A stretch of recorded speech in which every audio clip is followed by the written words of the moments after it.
The Profile.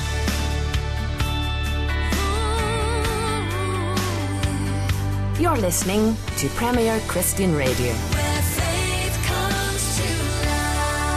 Well, hello and welcome to The Profile here on Premier Christian Radio. The Profile is brought to you in association with Premier Christianity magazine. If you'd like a free sample copy of the latest issue of the magazine, just head to premierchristianity.com/free sample. I'm delighted to say that here on The Profile today, we've got two amazing guests. The first is Moby, the chart-topping DJ. He's speaking to me in the first part of today's program about his new book, Porcelain. It's a memoir of him in New York City from 1989 to 1999, the music career that he had, and his Christian faith as well. And then in the second part of today's program, we're going to be hearing from Fyaz Mohammed about his story and his conversion away from Islam and towards Christianity. But first, let's hear The Profile with Moby. Moby, it's great to be talking to you this afternoon. What made you want to write a 400-page book with a focus on just one decade of your career? Well, when I was growing up, I assumed that autobiography and memoirs were generally written by either disgraced public figures or very old politicians. Okay. But then, I guess about 5 or 10 years ago, I started noticing this new crop of what I'll call sort of like contemporary, temporally decontextualized memoirs, where, you know, something like Patti Smith's book, or even some of Bob Dylan's chronicles, where they were almost less about the individual and more about a specific time. So actually, when I said decontextualized, maybe I meant the opposite, which is specifically contextualized, where it's about a discrete time and place, and so the character sort of revealed almost by context, and I still at that point didn't think that I had anything to write about. And then I started telling some friends stories about what my life had been like in New York in the early 90s and the late 80s, and some friends said, wow, these are really interesting, odd stories. Why don't you think of writing them down? So that was kind of the genesis for how the book started. Yeah, that's great. And, you know, as you say, it's very much set in that context of New York. Some have even called it a sort of tribute to the city in that way. It's clearly a place you really loved. Oh, yeah. I mean, when I was growing up, because I was born in Harlem, and then I grew up poor white trash in Connecticut and moved back to New York in the late 80s. But when I was growing up in Connecticut, I obsessively loved everything about New York. Right. You know, it was only about 40 minutes from where I lived, and it just seemed like this dark, magic cauldron where so much, you know, art and music and literature and culture came out of this scary, magical place. And I assumed that, you know, if I could, I would live in New York forever. But then about 8 years ago, I realized that maybe I'd be happier, you know, living in a warm place like Los Angeles, where I could go hiking every day in the winter. Sure. The book itself has a fair amount to say about your Christian faith, and I want to talk about that in a minute. But before we go there, I'd love to know, what was your first encounter with Christianity? Where did that whole thing come from? Well, I mean, I grew up in a very loose, culturally Christian environment. I was baptized in a Presbyterian church, and my grandfather taught Sunday school, and my grandmother volunteered at the church. So I grew up in and around this church, but to me, Christianity was just a sort of ambiguous and amorphous cultural background. Yeah. Because this was, you know, suburban Connecticut, and so there was nothing evangelical about it, and really people never talked about their faith outside of church. You know, so it just wasn't. But I was also raised by hippies, and so my mom and her friends would be talking about Buddhism and Sufism and Taoism and Krishnamurti and meditation and tarot cards and throwing the I Ching. Wow. So any discussions of faith that I was exposed to growing up had nothing to do with Christianity. Sure. And, I tried to read the Bible when I was growing up, and, I started at the beginning, and really like a 13-year-old should not probably be poring through Leviticus. When you're reading about like the building of the temple and spans and cubits, like at 13, that was not the most compelling stuff. Then I kind of just I assumed that Jesus was a figure like Santa Claus or, I don't know, the Buddha or whoever, just like, nice people who might or might not have existed, who you could gently venerate when it was expedient. Yeah. And so that was what I grew up with. And then I had like a sort of odd, what I'll think of as a conversion moment when I was around 20 years old. Sure. And was this when you encountered sort of the Bible, started to encounter Jesus through the Gospels? Was that what happened in that moment in your 20s? Yeah. So I was talking to a friend of mine who was a youth minister. This would have been about 85, 86. And so a friend of mine was a youth minister, and I was telling him in my sort of pantheistic, magnanimous way, I was saying how much I loved Jesus, the same way that I loved pizza and flowers. Yeah.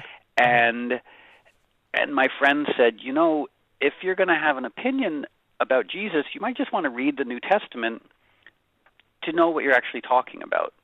And I realized that I thought I was an expert on Christ and Christianity because I'd grown up with it, and it was, the dominant religion of our culture, but I'd never actually read the New Testament.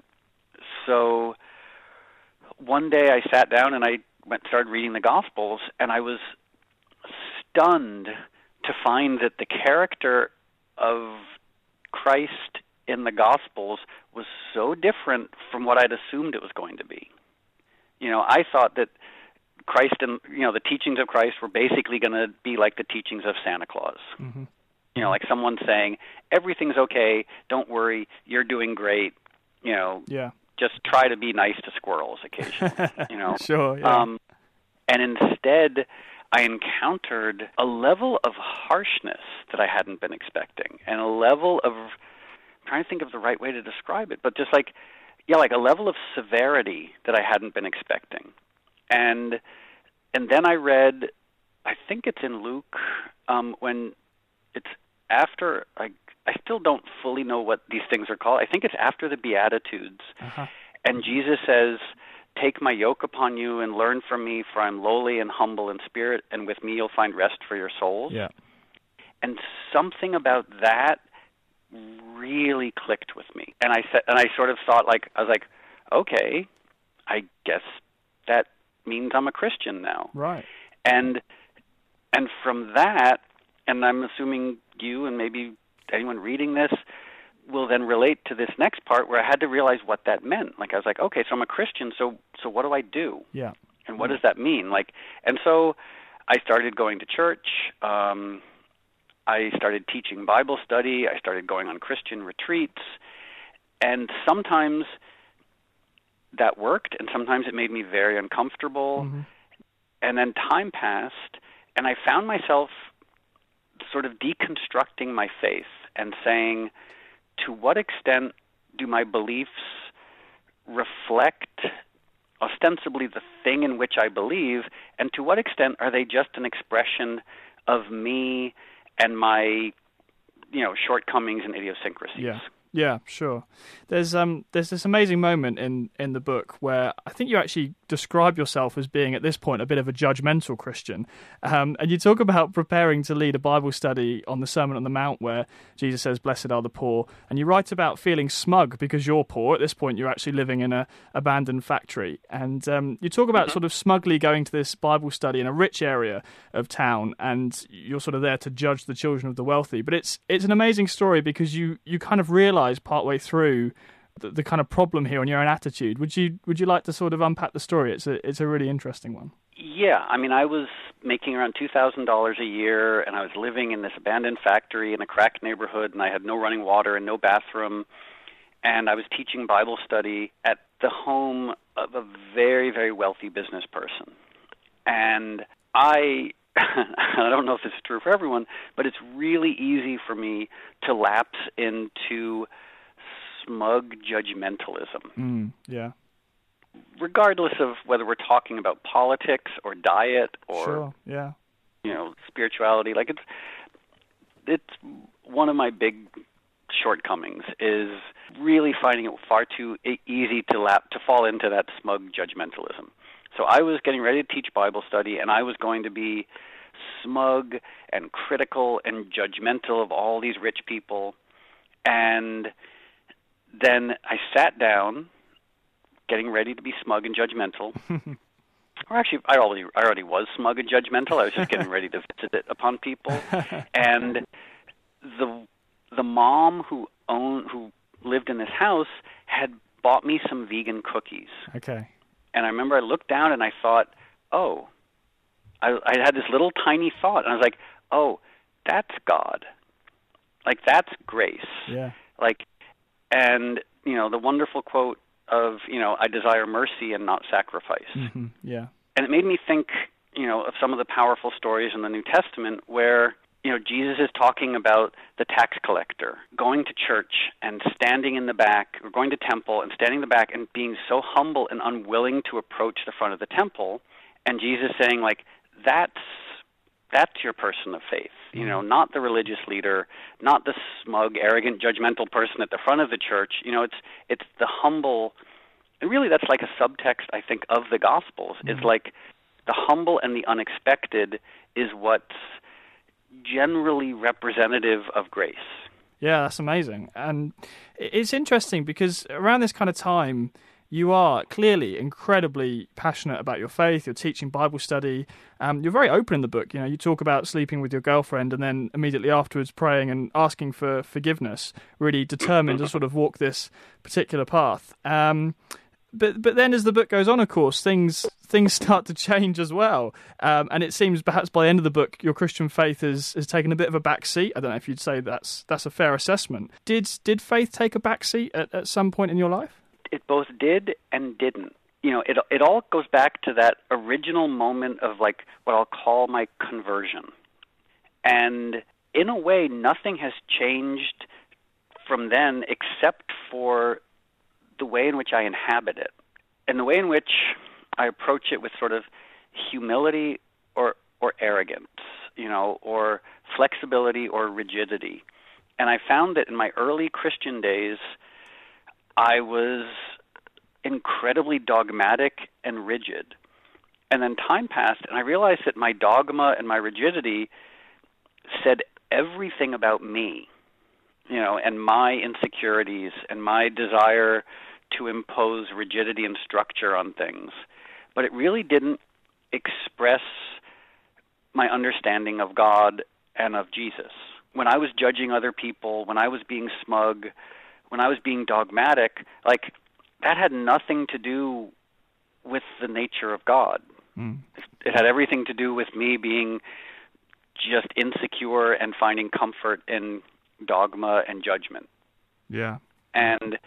And so then I went to another pendulum swing and took my faith into strip clubs and into alcoholism and into degeneracy. And then, the book I'm working on now, which is part 2, it goes even further afield, of just embracing hedonism and narcissism and entitlement.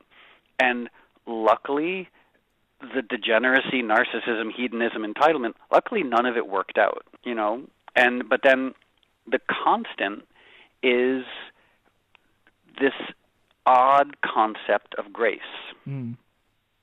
And that's, there's so many ways in which faith, I guess, represents itself both in the world and in our culture, but to me it's like the part that really always sticks with me is the idea of grace. Yeah. That's such a key part of Christianity, that idea that God's grace is always there, and it doesn't matter sort of how how far you fall, he's always there to with that forgiveness and with that love. Would you say you've sort of experienced that in a particularly full sense, perhaps partly because of some of the things that you've done in the past? You write about the book that where you felt like in hindsight perhaps you were going in the wrong direction and you've had to rely on that grace? Oh, yeah. I mean, sometimes the grace is loud and interventionist. Sometimes it's very quiet, but it always, to me, is wise and loving. And not loving in a stern, patronizing way, but loving in the way that, like, a person might love an adopted puppy. Like a gentle, messy love. Yeah.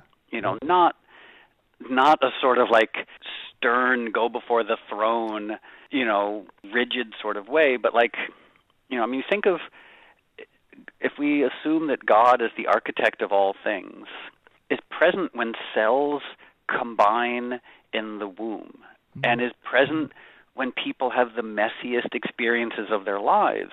So, like, there's nothing formal about the divine. Yeah. There's nothing, by definition, the divine cannot be formal if the divine is involved in the messiest biological aspects of existence. Right, okay, yeah. You can't have, that's why it's this issue that I used to wrestle with quite a lot. It's like, is morals, and mores. And a lot of, it's that conflation almost of ethics and mores. And we've all grown up with the idea that certain things are displeasing to God, but the truth is they're just things that we're uncomfortable with, And, clearly there are a lot of things that I presumptuously believe are displeasing to God, but they have more to do with cruelty and violence and despair, and not necessarily with who someone chooses to kiss. Right. So where would you say your sort of guidance for morality comes from then? If there is a sort of a moral standard and God is involved in some way, but how are we to sort of figure that out? Through Scripture, through the New Testament, but it's, the letter of the law and the spirit of the law. And also, I'm not the first person to say this, but we have God-given intellect and we have God-given reason. Yeah. And so we hopefully are capable of extrapolating. Sure. And, simply looking at some of the lessons in the New Testament, some of the teachings in the New Testament, and applying them to, modern life. Yeah. And, looking at the recurring themes of forgiveness, kindness, humility, and letting our morality be informed by those things. Sure. And also, I remember reading a quote from Jane Goodall, who I think is the most perfect woman to have ever lived. And she was saying, I'm paraphrasing, but she basically said, a fly, is a creature of God that's the result of billions and billions of years of different processes. Who are you to kill it? Right. Who are you to end the life of something that is, that carries the mark of the divine in it, even if it's a fly? Yeah. And of course, I immediately forget that if I'm being bit by a mosquito. But, but so it's like, and this is why I find some like modern Christian environmentalism to be very inspiring. Right. Going back to the idea of almost etymologically the root of the word dominion. And as far as I understand, dominion means to treat something in a godlike manner, not to dominate, not to crush, not to destroy, but to treat as if you're divine, to treat as if you are God or a surrogate of God. Yeah. And that makes a lot of sense, to look at everything as, the worthy creation of God, and our behavior should be respectful of that. Sure. Like, so when we're dealing with, whether it's animals or people or even ourselves, I went to see the Dalai Lama speak, and there's a meditation called Metta, M-E-T-T-A, and I guess in Pali it's the word for loving kindness. Okay. And so you extend loving kindness to all creatures, but you also have to extend it to yourself in this meditation. And someone asked the Dalai Lama, they said that they had a very hard time extending loving kindness to themselves, and the Dalai Lama didn't understand. Okay.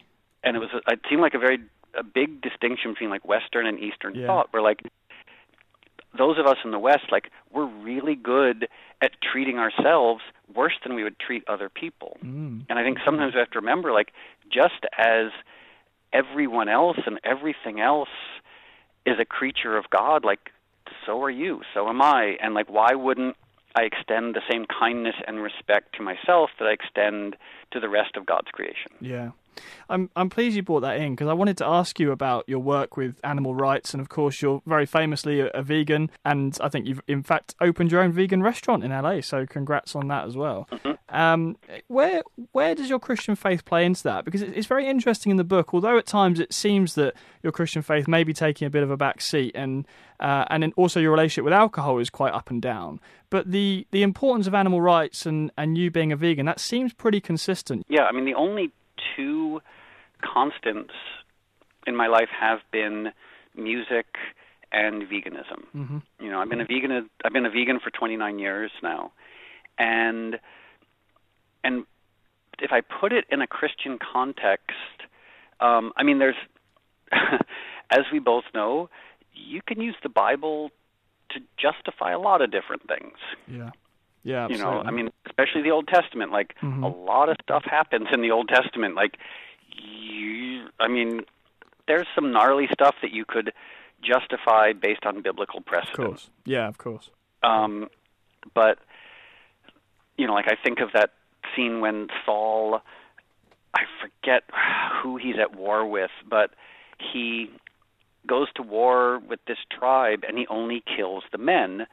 And then, according to the Bible, God says, go back in and kill the women and the animals. That's it's a hard, it's a difficult one. Biblical verse to get past. Of course, yeah. And, but in terms of animals, so there are a lot of biblical quotes. I think it's in Hosea. I forget. It's been a while since I've tried to justify veganism based on scripture. Okay. But there's one that says, like, to break the neck of an ox is as if to kill a man. Right, yeah. And sometimes when I try and defend veganism to Christians, I'm like, well, have you read the first page of the Bible? Sure, when God proscribes a vegan diet? Yeah, absolutely. And it's super clear. He says, go forth and eat every plant that bears seed. That's it. And it's only after the flood that God sort of says, okay, you're starving, go eat meat. And you could justify that, like, with Jesus and the reconciliation, that we have returned to a sort of pre-fall state, or we have the ability to return to a state before the separation. Before the expulsion from Eden.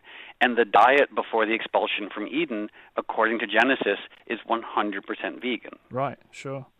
That's the sort of like the textual approach to it. But then there's just, again, the idea of I desire mercy and not sacrifice. Yeah.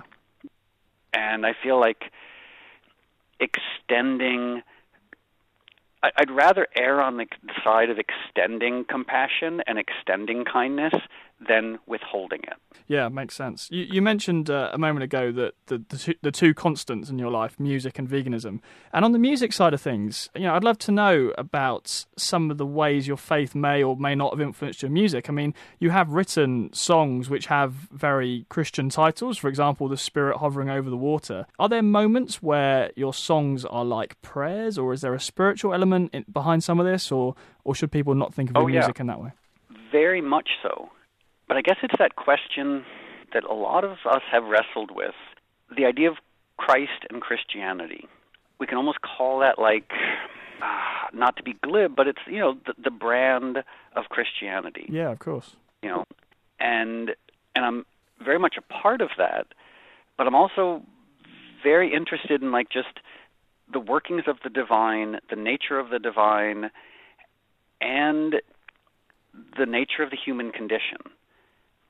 And I mean, in some circles this would be contentious, but I believe, for me, science points to God, evolution points to God, the history of the universe points to God. Like, I don't... Yeah. If someone believes that the Earth is 6,000 years old, like, that's fine. I might not have much to talk about with them, but like, when I think of the complexity of the divine, and even this is addressed scripturally, in Job and elsewhere, the complexity of the divine is not understandable by us in human form, which to an extent I believe is why we have Jesus. It's a representation of the divine in a way that is more understandable to us. Yeah. But it's that question of like, outside of this human condition, do these labels have the relevance and the meaning that they have in the human form? Like if we're talking about a 15 billion-year-old universe, like I assume that more will be revealed to us after we die as far as the complexity of things. You mentioned the distinction between sort of Christianity as almost as a brand and perhaps where you're coming from. Does that relate to how you'd go to or not go to church, for example? Is church part of your life at the moment?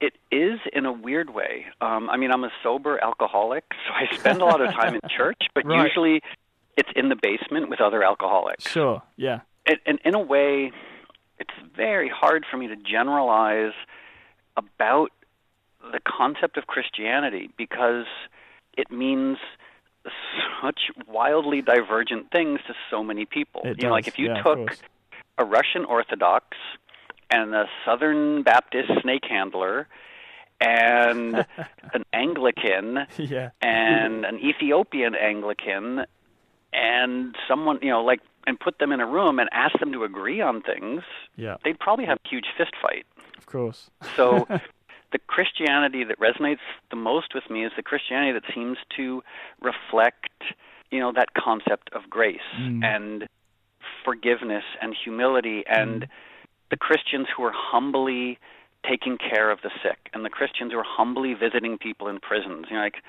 Not the Christians who are carrying guns and waving Confederate flags, and not the Christians who are advocating war, and it's the quiet, humble people of faith. Like, I get so much inspiration from that. So when I experience that in a church, I find my spirit is nourished by it. But I also sometimes, going back to biblical precedent, as Jesus established, like sometimes grace comes from very unexpected places. And you could really say like Jesus is basically saying like grace is more likely to come from non-sanctioned places than from sanctioned places. Whether it's the centurion, the tax collector, it just keeps coming back to that, like that. We will encounter grace in surprising, unexpected places. Yeah. Well, maybe that's a wonderful place to leave it. I'm so sorry we're out of time, but thank you so much for joining us today. Oh, it was my pleasure. It was really. I rarely get a chance to talk about this, so this was really enjoyable. Thank you. The Profile.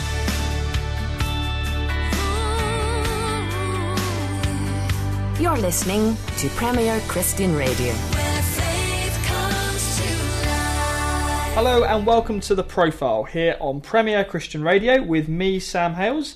This is the show where we sit down with a different Christian every week and we talk about their life story, their testimony, how they became a Christian. And I'm delighted to say that today I'm joined in the studio by Fyaz Mohammed. He's here to talk about his life and his new book. Just before we get down to that main interview, I wanted to let you know you can request a free sample copy of the latest issue of Premier Christianity magazine. It's the magazine that I help edit and that I write for, and this programme, The Profile, is brought to you in association with Premier Christianity magazine. If you want that free copy, just head over to premierchristianity.com.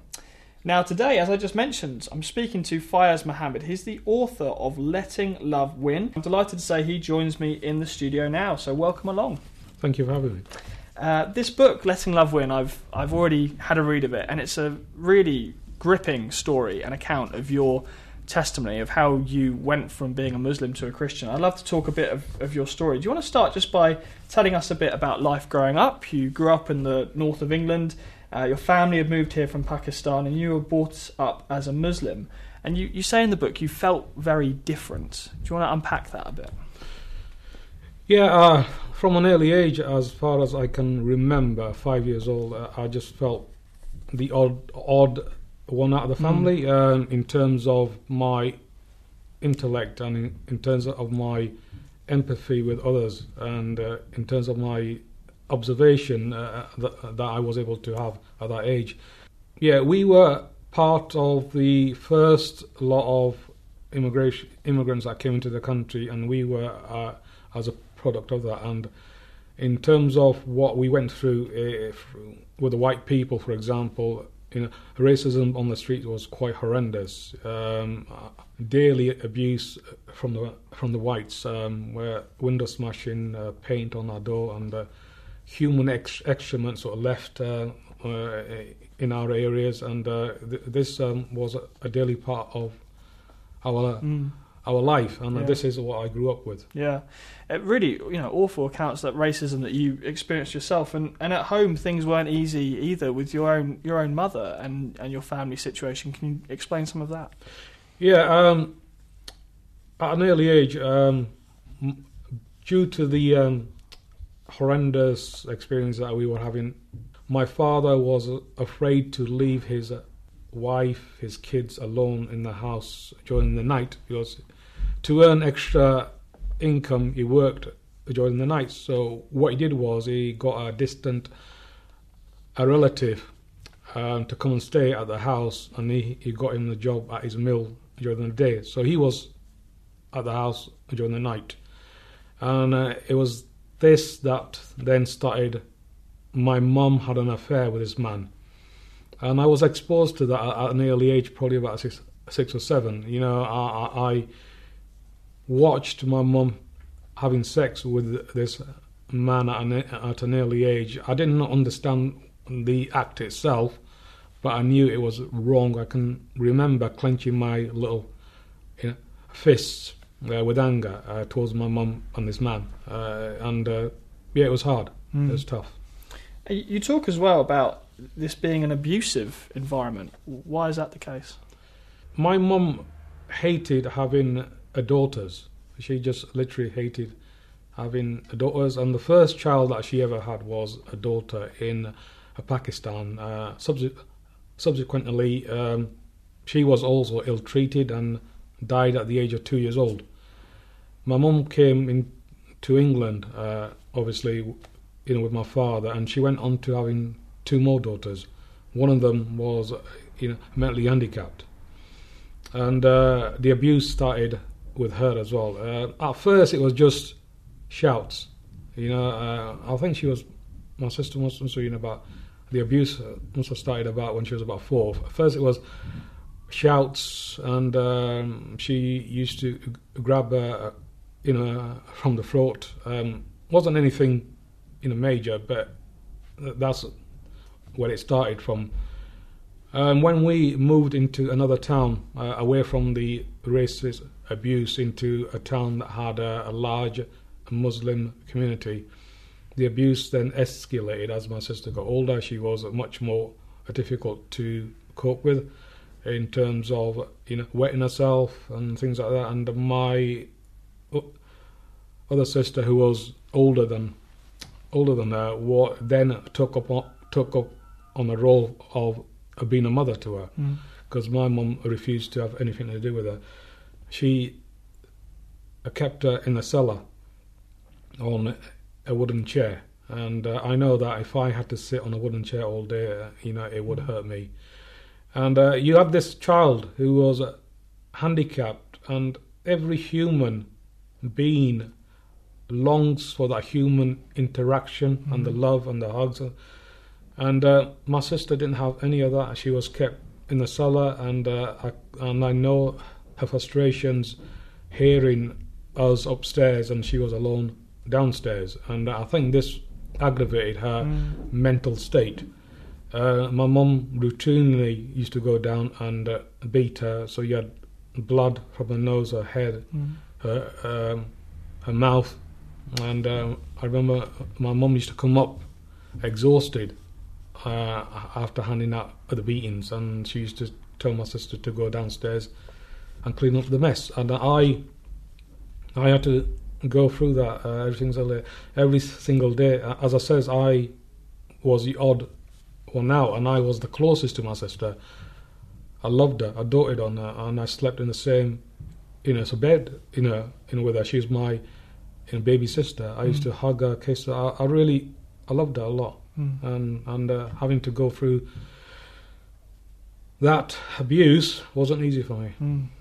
And unsurprisingly, it must have led to a lot of anger in you at seeing this sort of injustice within your own home. A very religious home, though. You were brought up to read the Quran. That was a huge part of your life growing up. And when you got into your teenage years, though, you I guess became frustrated with reading a book you didn't understand. You were reading it in the original Arabic, and you had a lot of anger towards Islam, didn't you? Can you explain what happened? Yes, I did. We are taught to fear this book, and we are brought up to have this absolute fear of this book, and we must treat it with respect, and we have to keep it in a higher place. If it's not in a higher place, it must be kept in a drawer. You're not allowed to turn your back on it. Before you even touch it, you have to go through a ritual cleansing of yourself, which is called wuzu, where you have to wash your ears, inside of your nose, everything before you even touch it. I just could not find the connection of God that I longed for, that relationship with God. I could not find that in Islam. We are taught that we are slaves to God, and we must work our way to win His approval. And reading the Quran, we are taught Arabic, but we're not taught to understand what we are reading. As I got older, I was really frustrated with it, and I just had enough. And this book that we are feared, I just threw it on the floor and kicked it and spat on it. And I can remember my brothers' faces; they were absolutely terrified. They were terrified that God would punish us. And I just hungered for that relationship. I wanted to know God. I wanted to know who this person was, and I just could not find it in Islam. Not because I saw abuse within my home. It's even in the community itself, I did not see the presence of a God. And I wondered if my community loved God so much, then why is it that the hearts are the same and they just do the outward rituals to please Allah? Why is it that the character is still the same? How did you go from being in this fairly devout Muslim household to sitting here now as a Christian? What was the turning point where you changed faith completely? I remember watching a movie, a all-cast Hollywood cast movie, a two-part actually a drama of Jesus of Nazareth on TV, and I was probably about 12. And my brothers and I sat down to watch this film, and something stirred me up. When I saw, the actor himself, Robert Powell has got these piercing eyes anyway. When I saw him portray Jesus, and I saw his eyes, and I thought, something stirred me up in the way he portrayed Jesus. Jesus who was calm, was collective, was peaceful, was caring, was compassionate, was all forgiving. And the scenes that really attracted me to him were, for example, when this woman was brought to him to be stoned for adultery, And in my community, women in that situation are stoned.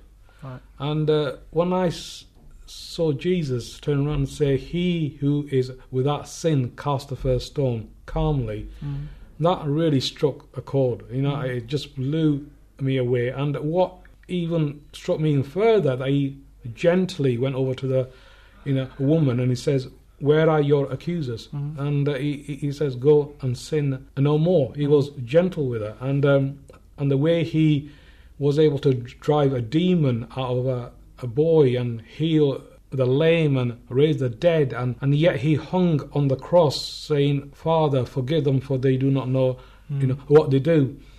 I didn't understand what the crucifixion meant, but I understood that Jesus was perfect, and that really, really affected me deeply. And I remember I said, I want to be like Jesus. Right, yeah.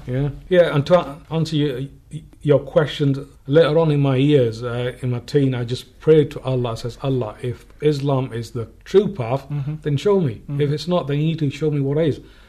And then I ended up in a Salvation Army hostel, and that was the first time I came across Christians. Because in our community, Christianity is white man's religion. You got women with their short skirts and they sleep around, men out drinking and doing all sorts. This is what we understood Christianity to be. And when I came across Christians, it just blew me away. I could not believe what I was seeing.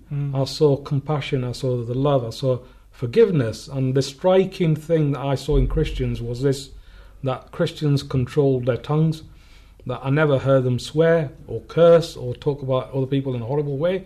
It was always love and compassion. And yet in my own community, tongues are loose. You got swearing, you got cursing, as if it was a normal thing to do.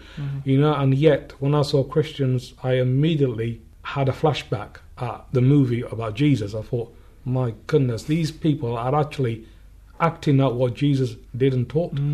And I just knew at that time that I had hit the right note. Yeah, that's wonderful.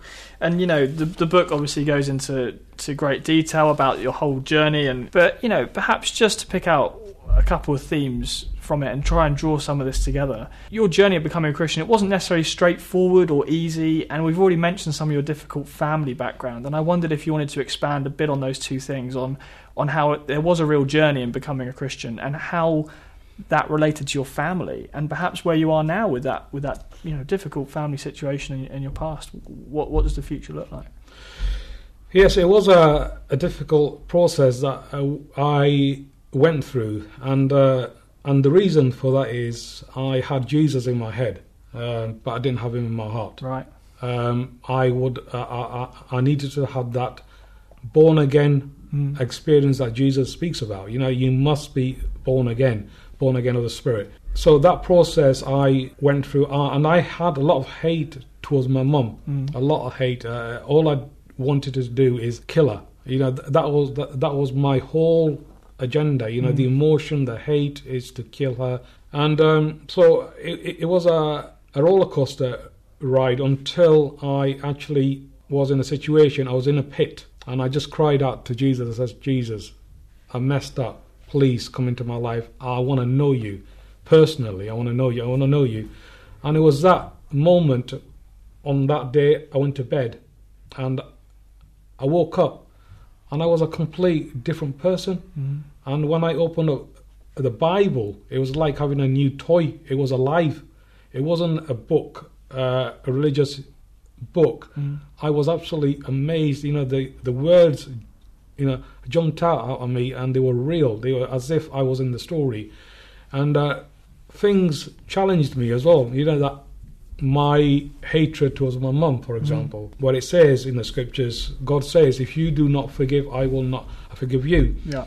Knowing Christ and his love and that relationship I have with him enabled me then to love my mum and not hate her and forgive her. Wow. And as I said to people before, it's easy to say that in words. I would love to go home and say to my mum, "Mum, I forgive you. I want to hug you."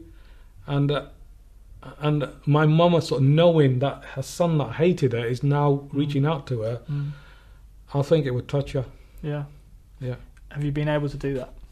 No, I haven't. I've tried, but it hasn't happened. It's so difficult, hearing about your early childhood and, the abuse that went on and everything. To move on and have any kind of healing from that must be incredibly difficult. Not if you're with Christ, it isn't. I've said many times before, no amount of counselling on this planet would have taken that hate away. No amount. No anger. It wouldn't have taken the anger away as well. It was only knowing Christ, the power of God in you, that enables you to overcome that hate. It's important at this climate at the moment that of a paramount importance that the church, that individual believers go out and make friends with my community in order to show them Christ as I saw Christ when I first came across Christians.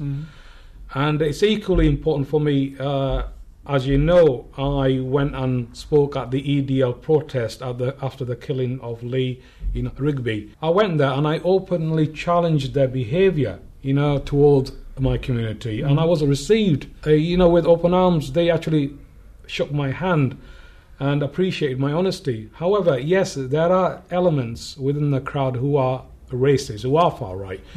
And equally so, I have also been speaking at a group called Pegida that started off in Germany, again, to encourage the crowd. Yes, I do understand their concerns about the Islamic ideology, but we must respond in peace and not hate.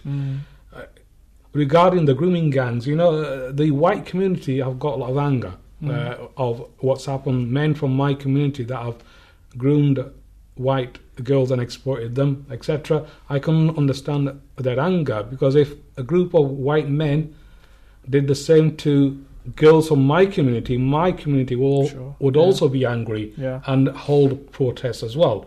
So it's all about engaging with them and trying to say, hey, I understand the anger, but let's respond in a peaceful way and not hate. Yeah. I guess it's important to draw a distinction in your own story of how you did suffer this awful abuse, or your sister did from your mother, and it was also a religious household, but we perhaps shouldn't conflate the two necessarily. But looking specifically at the religious aspect of your upbringing in terms of Islam and your faith now in Jesus, what are the kind of differences you observe between the belief system and what that led to when you were a Muslim and the belief system you have now? What's the difference that it makes? The difference is that I don't have to work my way to earn approval from God. God sees my heart, and I have a loving relationship with Him. It's not a God that's far away up in the sky and doesn't sort of listen to you. In Islam, it's a one-way relationship, and it's humans trying to please God. In Christ, there is freedom. There is liberty. There's this two-way relationship, and freedom and liberty.